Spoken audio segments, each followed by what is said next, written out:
जिसमें तेरी रजा है,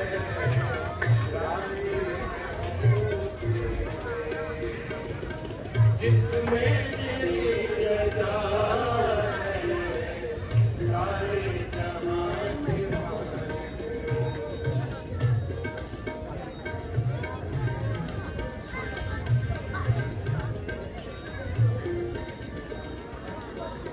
हम क्या बताएं तुमको।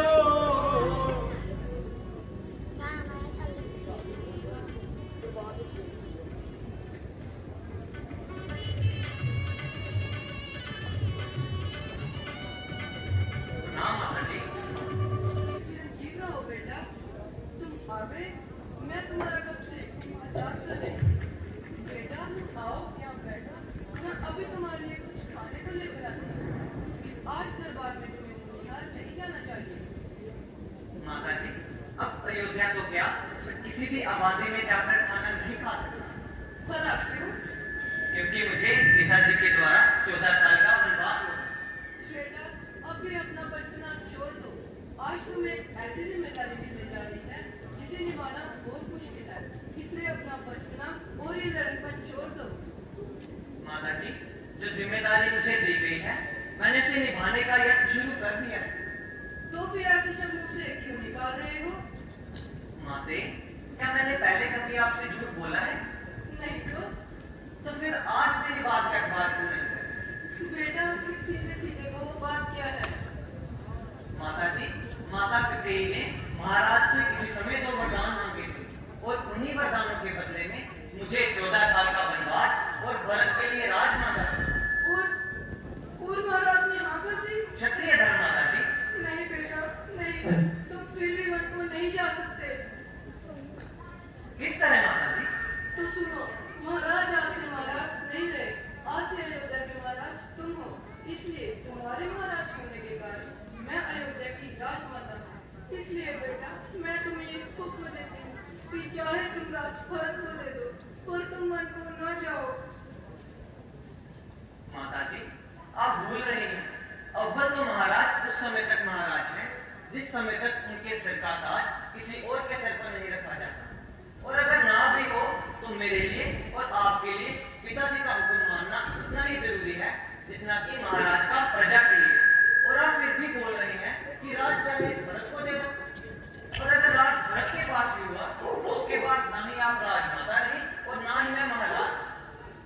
बेटा अच्छा तो ये बताओ, बेचारी सीता पर क्या गुजरेगी? यहाँ लाख सुख है, हर तरह का आराम है, और उसके लिए ये आराम बहुत दुखदायक पर चला जाएगा, क्योंकि एक प्रतिवता स्त्री के लिए उसके पति के चरणों में ही सब सुख होता है। माता जी, उसको आपके चरणों में रहकर भी सुख मिल सकता है, यह भी तो उसका धर्म है। बेटा तुम मेरी बात क्यों नहीं मान रहे? अच्छा तो ये बताओ, क्या तुम लक्ष्मी को अलविदा कर पाओगे? क्या वो तुम्हारी जुदाई सह पाएगा? वो भैया भरत के साथ हाथ बढ़ाए। माता जी, ये सब बातें पिताजी के हुक्म के आगे, सूरज के आगे दीपक के समान है। मैं एक क्षत्रिय पुत्र हूँ, मैंने कौशल्या जैसी माता का दूध पिया है और रघुकुल जैसे वंश में जन्म लिया है। मैं किसी भी सूरत में अपने हुक्म से पीछे नहीं हट सकता। शाबाश बेटा शाबाश, मैं ये देख रही थी कि तुम्हें मेरा सीता और तुम्हारे भाई लक्ष्मण बस ने कहीं तुम्हारे क्षत्रिय धर्म का पालन करने से रोक तो न लेगा। पर नहीं बेटा, तुमने अपने धर्म का पूर्ण रूप से पालन किया, इसलिए जाओ बेटा, मैं तुम्हें वन जाने की आज्ञा देती हूँ। आइए माता, जरा बैठ तो जाइए।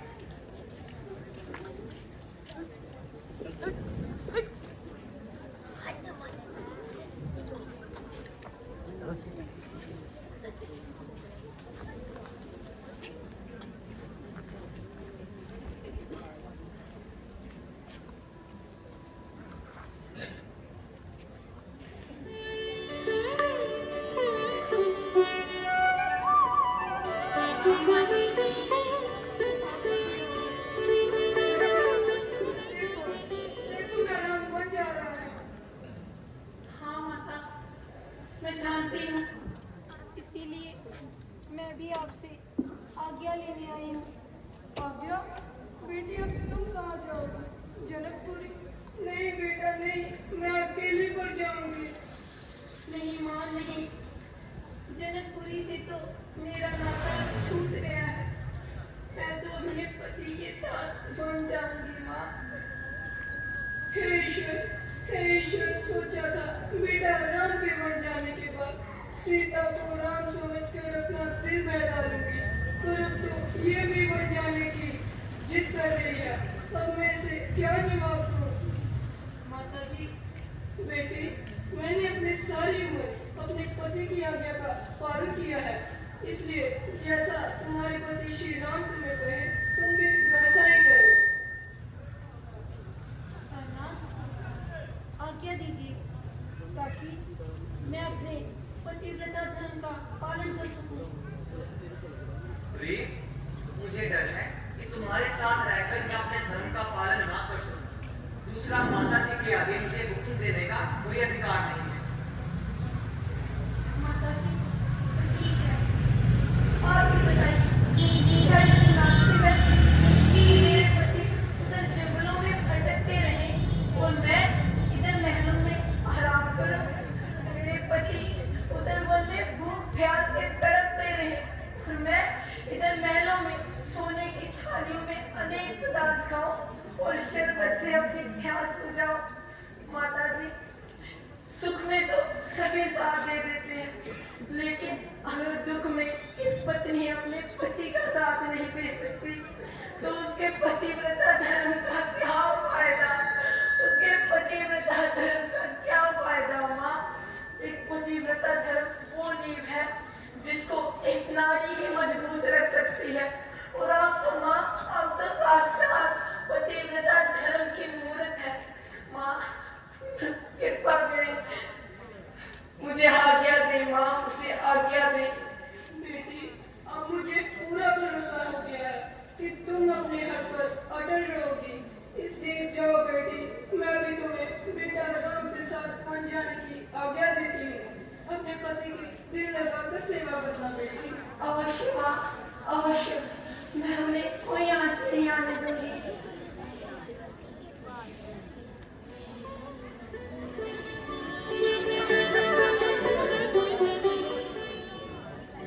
हरगिज नहीं, ये कभी नहीं हो सकता। जब तक लक्ष्मण के हाथ में कलयुग बाण कायम है, तब तक भैया राम और माता सीता जी कहीं नहीं जाएंगे, बल्कि आज ये योद्धा तख्त पर बैठेंगे और जरूर बैठेंगे। लक्ष्मण, बस दादाजी, आखिरकार सब्र की भी कोई हद होती है। अगर भारत और माँ कैकेयी को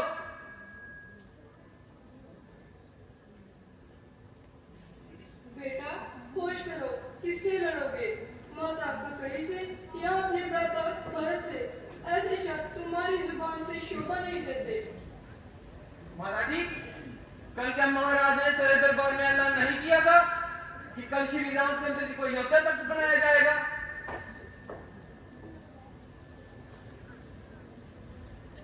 लक्ष्मण, कल किसने देखा है? इसी कल के सहारे तो दुनिया का कार्य चल रहा है।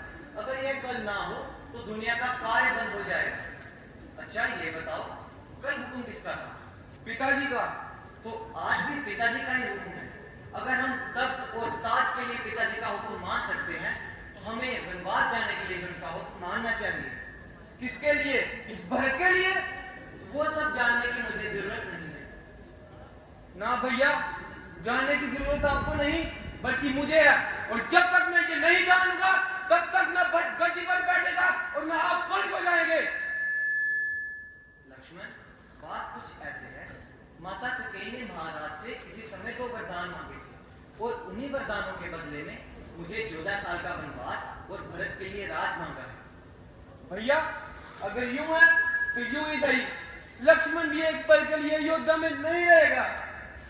कहाँ जाओगे भरत? आपके साथ।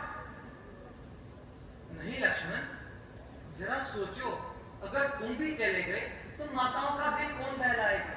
भरत के साथ राज का काम कौन संभालेगा? ना भैया ना, लक्ष्मण को अपने से दूर ना करो। अगर आपको ये उम्मीद है कि आपके बिना जिंदा रह सकूंगा तो जाइए, चले जाइए, लक्ष्मण को छोड़कर चले जाइए। आज मैं तेरे कारण दुनिया में सिर्फ पूजा करने के काबिल हूँ। तुमने मेरे दूध का कर्ज अदा किया है। आज मुझे मेरे दूध पर जितना फक्र है उतना कम। मगर बेटा याद रखना कि अपने भैया और सीता जानकी की सेवा करने से हरगिज पीछे मत हटना। जहाँ इनका पसीना बहे वहाँ तो अपना खून बहने से पीछे मत हटना बेटा।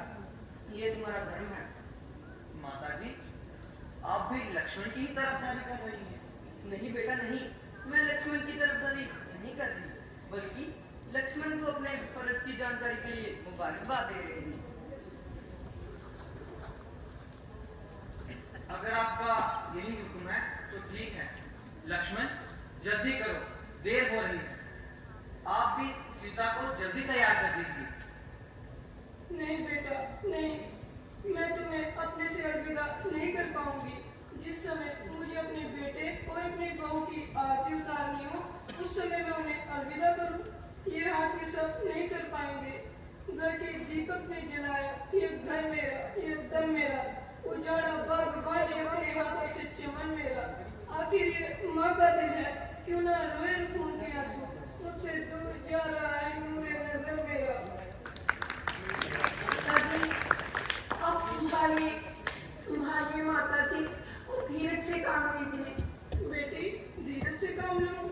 धीरज के लिए कोई होना भी तो चाहिए। महाराज बेहोश पड़े हैं, अयोध्या नगरी सुनसान हो गई है, मेरा बेटा मुझसे दूर जा रहा है और तुम कह रही हो धीरज से काम लूं? माताजी,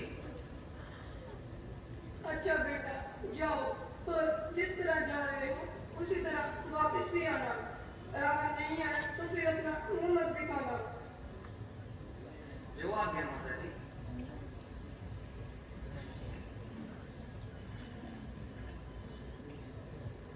जो आ गया